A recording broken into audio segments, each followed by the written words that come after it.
Moving things from the scene that we don't want in the scene. Hello ladies and gentlemen, and welcome back to a brand new video. So this video is going to be mainly just talking about a small talk that I've been asked to give by Louise from the Level Up Network. Now the Level Up Network, from my understanding, is a network that is a charity-run organisation who help underprivileged students kind of understand or give lectures or give talks and give things on specific things in the industry. And I was asked specifically to talk about videography and the role it plays in an overall marketing strategy and a business strategy overall. So yeah, that's going to be interesting. We've got about 45 minutes or so before then, so I'm going to do some final checks, final prep, and then I'm going to jump into the call, and yeah, I'll record it from preferably 2 angles, ideally. And yeah, hope you're going to enjoy and take some value from this presentation.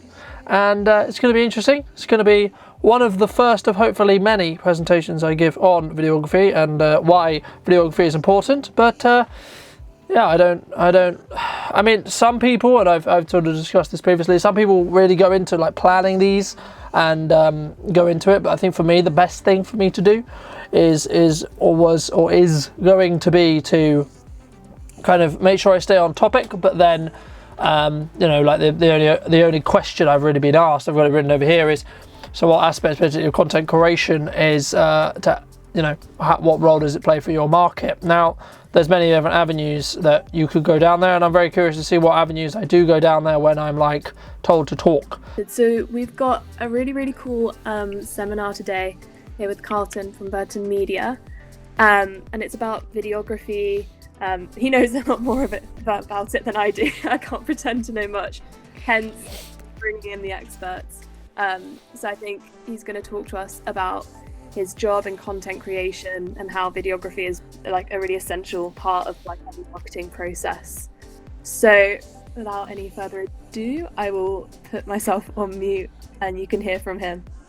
Thank you so much, Louise. So yeah, just to give a brief kind of introduction of who I am and kind of my background as well on what I've done previously. So my name is Carlton. I run a digital marketing agency or videography business that specialises in video production. So, you know, we create everything from promotional videos to online courses to more corporate-based, you know, stuff that you would see on TV and etc.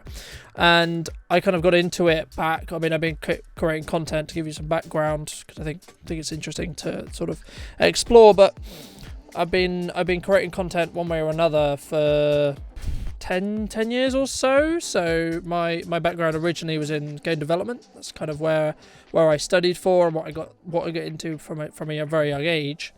And then as I sort of got to a point with videography where I was creatively kind of, I guess, stumped or you know, got to the point where I was, I guess, like creatively stuck, I then wanted to branch out into other things. And around the same time I then got into photography, and then as I got into photography more and more, I missed the idea of creating content and helping people tell stories, which as a videographer, that is your job, or as a video content creator, that is basically what you do, or you help the client articulate their message or help articulate their story. So as I sort of, around that time, I then wanted to create more commercial-based stuff. So first year or so was event-based things, and then I got into the business world and sort of discussed more with business owners on how they can really utilize their, you know, the stories they have or the stories that they haven't necessarily told in depth through video. So, you know, I think for me, content creation and videography is a way to, and how it kind of aligns in regards to marketing, is it allows people to see and hear from business owners in the, you know, that are affiliated to their product and their service, but in a way that's kind of overall allows them to come across as very genuine and very kind of honest in regards to how they actually go about selling. Because a lot of the content that I create and you know, colleagues of mine create is not necessarily going to be hard sell related selling in regards to, you know, we're going to just show you a product and this is how you need to buy it. A lot of the and I would argue the best things that you can create as a content creator is stuff that can be known as evergreen or you know, last for a long time, that will kind of allow your client or your business to kind of scale with that content. So a question I get a lot of the time is why should people create video in the first place? I mean, video for me is something which you can't really emulate in most cases. It's the closest thing without being with someone and someone talking to you from a story perspective of why they got into business, how they got into business. And it also allows you to scale your business, because I'll give you an example. I've created content, as I said at the start of this presentation, for my whole life, and Brighton Media related has been more like for the last year to 2 to 3, and I'm still getting leads from stuff I created 2-3 years ago that I haven't actually necessarily needed to touch, so it's still out there on the internet. And that's what video allows you to do. It allows you to kind of tell your stories and tell maybe that's your origin story of your business, or what's new in your business, or what's trendy, so to speak, or in trend, and allows you to also just express value to your businesses and express value to your customers. So depending on whether the business owner is from more business to business or more business to customer or business to consumer, will then depend specifically on how we go about doing that in regards to like the messaging and what piece of content is really valuable to them. So another question I get a lot is, how do people specifically utilize video and can tell that story, but how is it actually going to necessarily make them money? Because at the end of the day, that's what people want marketing to do. The honest answer to that is going to be that marketing isn't this golden chalice of like instant answer in regards to how it actually gives you money directly or helps you through generic sales, but it's more of a slow, long-winded building up a reputation, building up a brand, building up, with the other things you're doing. So whether that's blog writing or doing a podcast or doing a live stream or other bits of content that you have in that market, helping you stand out from the competition that you are actually, the competition overall. So, why should I go to this one business over, another one? For example, if you're a jewelry maker, for example, why should I go to this jewelry maker instead of going to another one? Well, one of the answers would be that the jewelry maker A is showing a lot more of her products or her service and why she's special. And that's something that I think that videography allows the client or the whoever's consuming the content actually allow them to understand why their market is important and where they are in that market as well, but also to allow them to sort of show why they stand out over specifically their competition or maybe someone who's arguably larger than them. But there is always a reason with every business about why they should specifically use or have a unique selling point in regards to whether that's they're more homely or they're more personal or they do things more custom, so more bespoke. So there's always an angle which you can look to kind of help sell or help articulate for your client. But it's more, as you do videography or as you do any more content in general, it will sort of allow you to adapt and kind of allow you to get to know that business more. And as you work closely with a business owner, you'll learn what works and what doesn't in regards to their audience, in regards to their customer base and what their customer base really connect with. And when you get to a point where your customer base, or their customer base should I say, sorry, that really does connect with that content, it allows it to really get legs in regards to the money it's going to earn. So a lot of the time it's a long-term thing. And then moving back to like, how does it sit in the marketing space overall? I mean, marketing, there's many different ways you can market and there's many different ways of how to specifically market. But what video allows you to do is, firstly, as I said, articulate your story, but also then allows you to showcase specific elements or specific parts of your business or specific parts of your product that otherwise you would find possibly difficult to, show or specifically be able to showcase in the correct way.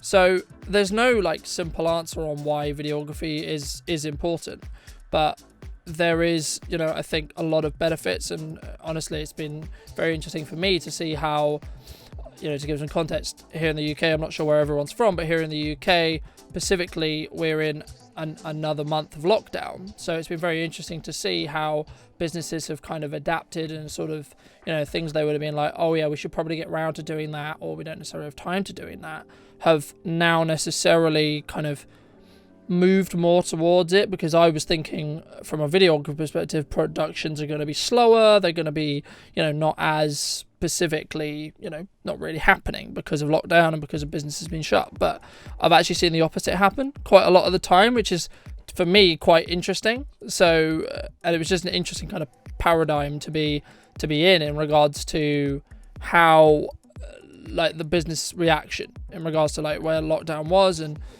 kind of how it was in that regard as well. So I think that's another element of a thing that, marketing and video allows you to sort of scale. And also if you can, something that I try to do is teach the business owner a little bit on how they can utilize their mobile phone or how they can create content themselves to help share more updates. Because, as I said at the start of this presentation, the videography specifically is a very long-term game. So, it's slowly chipping away and slowly getting your name out there about what you do and why you're special and why what you do is important. So it could be, I've done videos that are more educational based. I've done videos that are more promotional based. It really just depends on the client in regards to where is their industry and whether is it going to be an internal video in regards to, are they going to use it for their own staff training perhaps, or are they going to use it to, this is how you clean a machine, for example.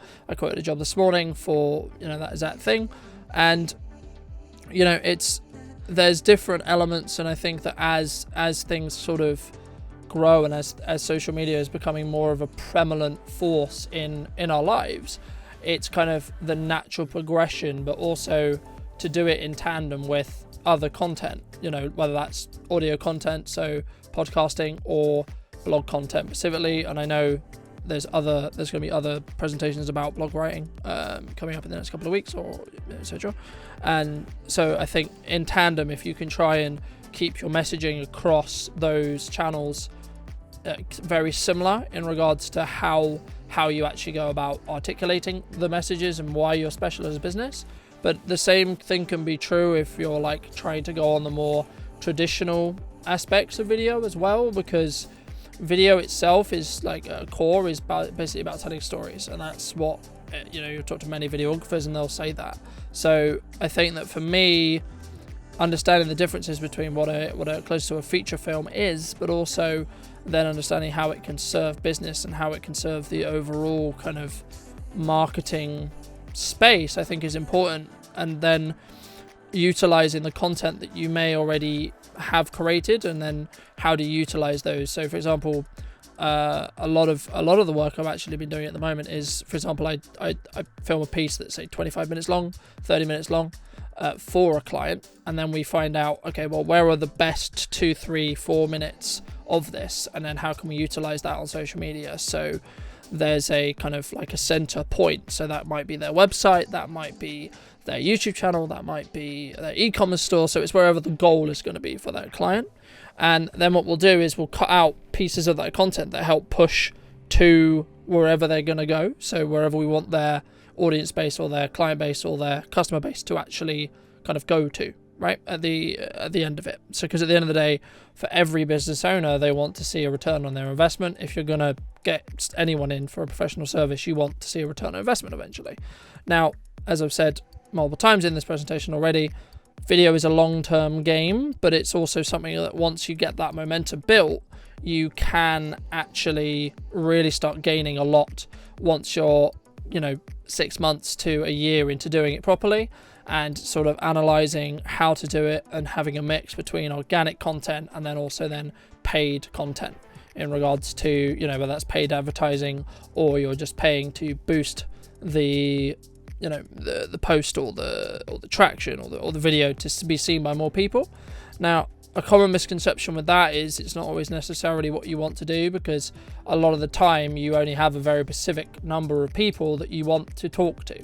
So a lot of the work I do as well is helping with messaging in regards to, in most cases, business owners kind of know where their audience is, or where they're more likely to get a conversion rate. So a conversion rate, for those who don't know, is basically we have an output, we show it to a number of people, and then it's the number of percentage of people that come through to then actually buy a product or a service from that business. So ideally you want a larger conversion rate as possible when you're creating a piece of advertising content, or just a bit of more generic content.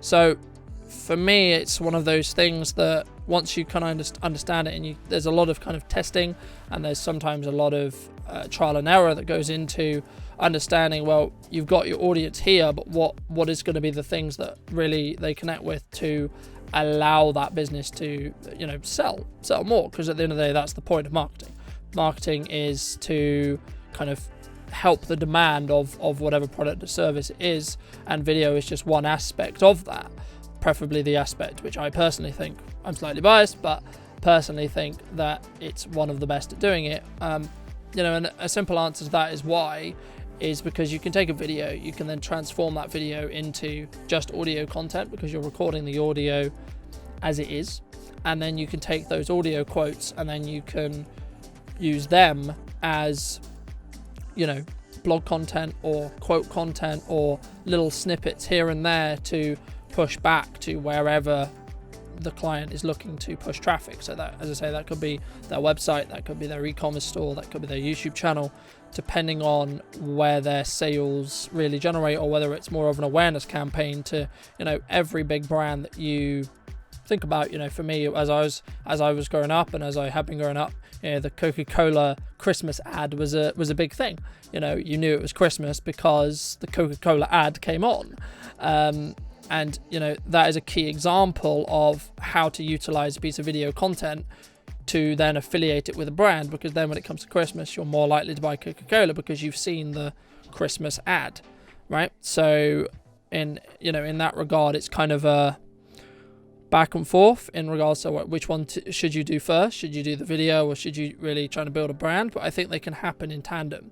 So once you really know what your product and service is that you and how it's valuable to your end consumer, because at the end of the day, that's actually what matters. If you can't tell me, one of the first meetings or questions I have when I meet a new client is, well, what am I selling, right? What is your product or service, and how is it valuable to whoever you're marketing to? Because once I know that, my job is to then help increase the number of people to see that message or hear it through video or through, and there's different strategies that I'll go into briefly in a moment, but there's different strategies that you can kind of utilize to do that. But the main ones is, as I said at the start, story based. So a lot of the content that I do and have been doing this year has been like, how have people been dealing with lockdown? How has COVID really affected their business? How do they get started in business? Where do they want to go? And help articulate those stories. Or maybe, jumps to mind a couple of months back, a local takeaway in my area was donating free meals to the local hospital.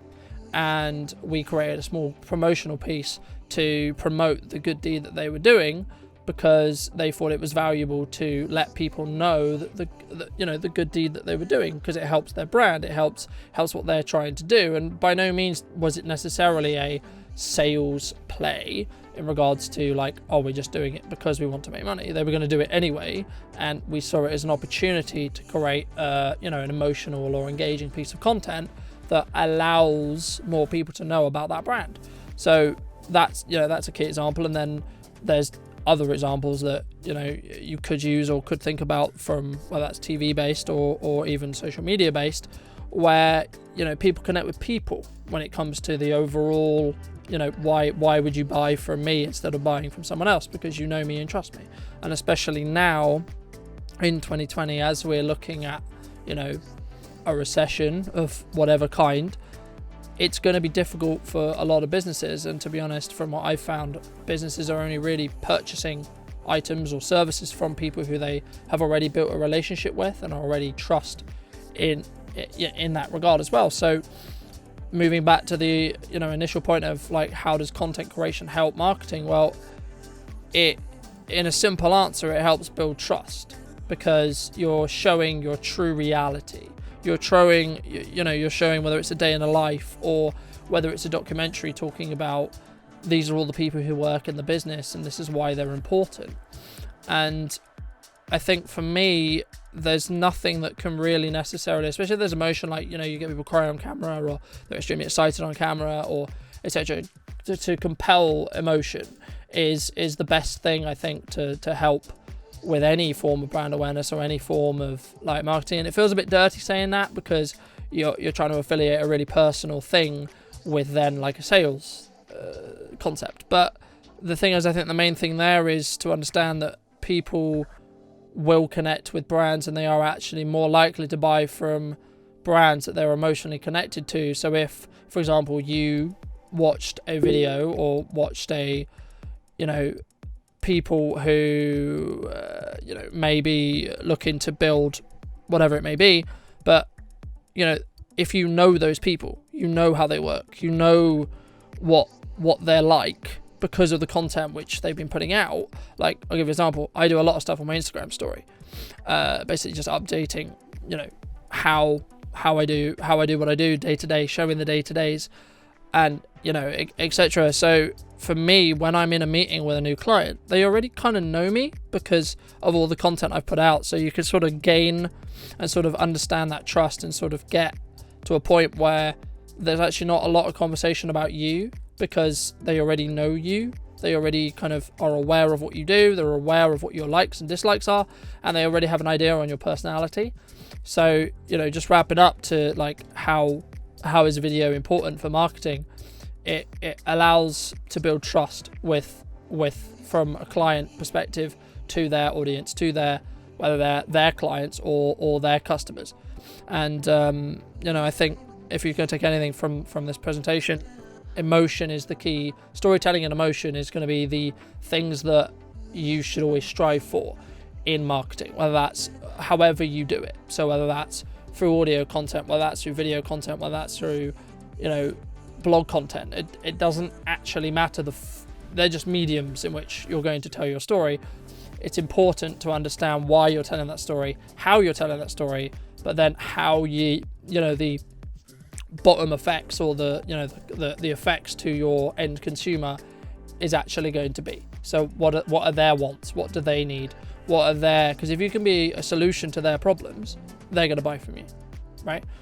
They're going to want to fix their problems or fix that solution. So yeah, I mean, I hope that was valuable. I can talk for a long time on this topic, but yeah, I'm open to any questions or thoughts or if we just don't. Thank you so much. I actually have one, if that's all right. Yeah, of course. I was just awkwardly sat here going, "Is anyone here? Have I made them all run away? I don't know." Yeah, of course. So moving forward out of the pandemic, Yeah. do you see things like content creation becoming even more important as distancing continues into the next year and we can't actually be there in person? So like e-commerce and digital marketing, do you think that's on a rise? Have you seen that? Or? I mean for me, the main thing, and I've said this before the pandemic, but also like now more than ever, is it's going to be something which people, if they're not doing now, they need to start doing now, because if they don't, it's only a matter of time until the Coca-Colas of the world, the Pepsis of the world, the big fish put huge amounts of money behind it and they do it really, really well. And then, to be honest, it's going to be very difficult for people who aren't doing it. But even if you're not doing it, it's never too late to start. So a simple answer to the question, yes, absolutely. It's a difficult one because people, like, it's going to be this catch-22 because there's still a lot of business owners who are still in the mindset of, I need to advertise in newspaper, I need to advertise on radio, I need to advertise there and there and there. And they have their specific reasons, they have their specific purposes. But I think for me, the things that allow, like, why should you do video or digital marketing over those, is because digital marketing, you put money in now and it serves you for as long as you let it live online, right? Like, as I said in the presentation, I have content that's sit there for like 2-3 years that has literally still got me interest now and still got me possible leads and potential people wanting to have a conversation with me. So yeah, I think it's the best thing to do personally, but I'm very biased because I profit off it. Yeah, as do all content creators, though. I think it's such an interesting thing to see, especially with social media, just how much content creation has just blown up recently, Yep. especially over the pandemic. But thank you so much. If anyone else has got any questions, or if you'd be okay with it, be able to share your LinkedIn URL in an email. And then if any other questions pop up, especially as we go into next week with the digital marketing project, and then people can contact you if possible. Yeah, of course. Puts you on the spot a bit. But yeah, no, absolutely. I mean, as I say, I'm always happy to discuss, no obligation discussion about how people could utilize video. I think personally for me, like just building off your last point, there's more people at home now. That's the reality, right? That's probably going to be the reality for a long time. So there's the attention is on social media channels. The attention's there. That's where the attention is. That's where people are spending their time. So at the end of the day, marketing and advertising is, you're fighting for people's time. That's what you want. You want their attention. So you want their attention for a good reason, right? You want to have a conversation about why your product or service is good for their lives and is going to be beneficial for their lives, right? But I think for me, as I say, and I know we're going to be pushing time a little bit here, but yeah, I mean, in simple answer, yes, of course. And yeah, so feel free to link out any of my socials or etc. I'm always happy to have a conversation with anyone who's interested in having one. Perfect. I think Mandy just put in the chat she has a question. If you want to switch on your mic. Of course. Yeah. So my question was, what do you think is a bad ad you've recently seen, or just in general that you've seen, or why did you think it was like a bad form of video advertisement? I mean, bad ad is always a difficult one. Personally for me, any time where it's a direct sales point, like without building that trust, without building that reason, without building that rapport with the client base, with the customer base, with the audience, then I would say it's bad. There's no such thing as a bad ad, because at the end of the day, if it does the job it needs to do, which is show you a product which you may or may not be interested in, then it's not a bad ad because it did the job it needed to do. In my opinion, there's better ways to do it, right? Building up slowly with, here's why I'm valuable to you, here's why I'm good at what I do, here's why I'm the expert in my case video, in someone else's case jewelry, someone else's case, etc. Whatever your trade is, I think it's important to put that as your North Star instead of thinking, how can I utilize video to sell a product now? Because to be honest, consumers, one, aren't going to do that. Like they're not, it doesn't matter how well I make your product look. The likelihood someone's going to just go, that's an awesome product, I'm going to buy it, is very low in the markets I'm in, right? That's only a case when like you're talking about essential stuff, but then arguably there's a different strategy for those because there's already kind of a high demand there. A lot of the work I do is with more luxury, more kind of not needed situations, if that makes sense, like not needed products. So like things like rings, like you don't need them to live. Yes, of course you would love them and they would be beautiful, but you don't need them. So how do you get to the point where people are buying from you even in a time where they technically shouldn't be buying from you, or etc., where you do that through building that trust, building that awareness, building that kind of, and then you go in and say, here's why it's valuable, but here's then how I can help you, right? Like it's that, and then it's up to the business owner to actually have the sales conversation, because I'm not going to tell a business owner how to run their business because clearly they know how to run their business better than me.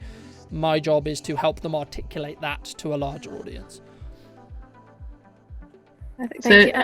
Ellie? Oh, sorry, Mandy. No, it's okay. So I was just going to say for clarity, so there could be a good ad, but it doesn't have to necessarily persuade you to buy that product. No. Yeah, thank you for letting me ask the question. That's all right, no worries. I mean, yeah, just building off that, I mean, like, that's why I don't like using the term of good ad or bad ad, because it's all subjective, right? Who's it bad for? Is it bad for the consumer? Is it bad for the client? Is it bad for the videographer, right? Who's it bad for?